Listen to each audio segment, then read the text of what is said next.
14 రీళ్ల సినిమాలో ఎన్నో మలుపులు, మెరుపులు. అవి ఉంటేనే బాక్సాఫీస్ దగ్గర ఉరుములు, మెరుపులు. ఆ మాటకొస్తే సినిమాలోనే కాదు, సినిమా మేకింగ్‌లోనూ ఎన్నో మలుపులుంటాయి.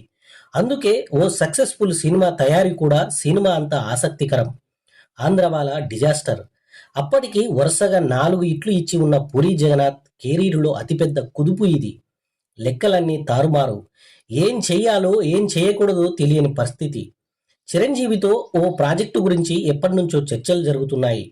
శ్రీకృష్ణుడు ప్రేమ్ సురభి కంపెనీ పేరుతో పూరి ఓ కథ సిద్ధం చేసుకున్నాడు.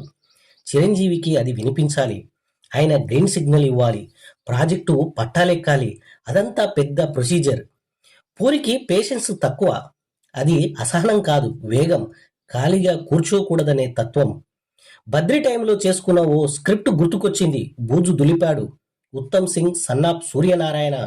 టైటిల్ విని రవితేజ ప్లాట్ చేసేద్దాం జగన్ గారు అంటూ హగ్ చేసుకున్నాడు. ప్రొడ్యూసర్ ఏమో నాగబాబు. రవితేజకు బంగారం లాంటి ఆఫర్ వచ్చింది.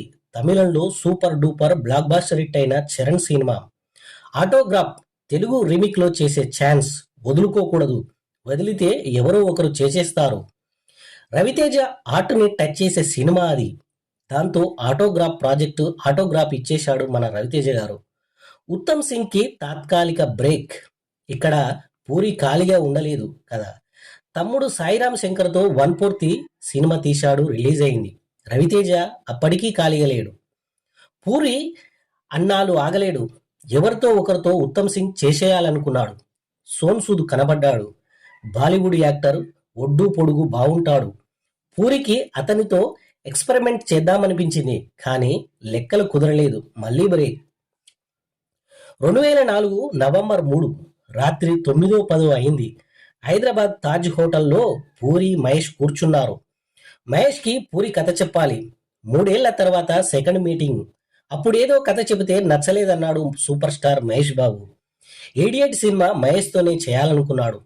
ఈసారి ఆయన కనెక్ట్ అవుతాడా? పూరి కథ చెప్పడం మొదలుపెట్టాడు. హీరో సిక్కుల కుర్రాడు. పేరు ఉత్తమ్ సింగ్. మాఫియా ముఠాలో చేరుతాడు. వాళ్ళ మధ్యనే ఉంటూ వాళ్ళను కథం చేస్తాడు. క్లైమాక్స్ ట్విస్ట్ ఏంటంటే ఉత్తమ్ సింగ్ ఒక పోలీస్ ఆఫీసర్. ఎక్సలెంట్ సార్ అన్నాడు మహేష్ ఉద్వేగంగా. నెక్స్ట్ ఇయర్ మొదలు పెట్టేద్దాం. కానీ చిన్న చేంజ్. సిక్కు బ్యాక్ డ్రాప్ మార్చేయండి. మిగతాదంతా ఓకే అన్నాడు మహేష్ బాబు. మార్పుకి పూరి ఓకే చెప్పేశాడు. కానీ నెక్స్ట్ ఇయర్ దాకా ఆగలేదు. ఇది టెన్షన్. ఏం పర్లేదు. అక్కడ నాగార్జున రెడీగా ఉన్నాడు. అతనితో సూపర్ సినిమా చేసొస్తా. ఇక్కడ మహేష్ ఫ్రీ అయిపోతాడు అనుకున్నాడు పూరి జగన్నాథ్. మహేష్కి ఉత్తమ్ సింగ్ టైటిల్ నచ్చలేదు. పూరి టకీమని పోకిరి టైటిల్ చెప్పేశాడు. మహేష్ పెదవులపై స్మైల్. అంటే బాగా నచ్చేసింది. మహేష్ పక్కన హీరోయిన్ అంటే కత్తిలా ఉండాలి. సూపర్ హీరోయిన్ ఆయుషా టాకియా నిజంగా కత్తిలానే ఉంది. ఆ అమ్మాయి ఓకే. కానీ లాస్ట్ మినిట్ చేంజ్. అర్జెంటుగా హీరోయిన్ కావాలి. రకరకాల ఫోటోలు, ఎంక్వైరీలు. దీపికా పదుకునే స్టిల్స్ కూడా చూశారు. వెన్నెల సినిమాలో యాక్ట్ చేసిన పార్వతి మెల్టానో ఎలా ఉంటుంది అనుకున్నారు. ఇలా ఏవేవో డిస్కషన్లు. ఫైనల్గా దేవదాస్ పూరి అదే ఇలియానా బెర్త్ కన్ఫర్మ్ చేసేశారు. Pokiri shooting start. చకచక టకటక. పూరిది మామూలు స్పీడ్ కాదు.